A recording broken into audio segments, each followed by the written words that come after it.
Hi friends, നമുക്കൊന്ന് വചനം വായിച്ചു നോക്കിയാലോ. മണ്ണിൽ നിന്ന് എടുക്കപ്പെട്ട നീ മണ്ണിനോട് ചേരുന്നതുവരെ നെറ്റിയിലെ വിയർപ്പ് കൊണ്ട് ഭക്ഷണം സമ്പാദിക്കും. നീ പൊടിയാണ്, പൊടിയിലേക്ക് തന്നെ നീ മടങ്ങും.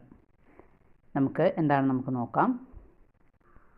തലയിൽ ചാരം പൂശിയോ നെറ്റിയിൽ ചാരം കൊണ്ട് കുരിശു വരച്ചോ വലിയ നോമ്പാചരണം തുടങ്ങിയതിനെ വിഭൂതി തിരുനാൾ എന്ന് വിശേഷിപ്പിക്കുന്നു.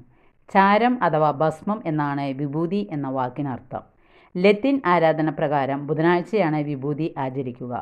പൗരസ്ത്യ സഭകളിൽ പൊതുവെ തിങ്കളാഴ്ചയും നോമ്പാചരിക്കുന്ന വിശ്വാസികളുടെ മേൽ കുരിശു വരച്ചുകൊണ്ടാണ് പുരോഹിതൻ പറയുന്ന വാക്കുകൾ തന്നെ ഈ തിരുനാളിൻ്റെയും ആചരണത്തിൻ്റെയും അർത്ഥം വ്യക്തമാക്കുന്നത്. നീ പൊടിയാണ്, പൊടിയിലേക്ക് തന്നെ നീ മടങ്ങും.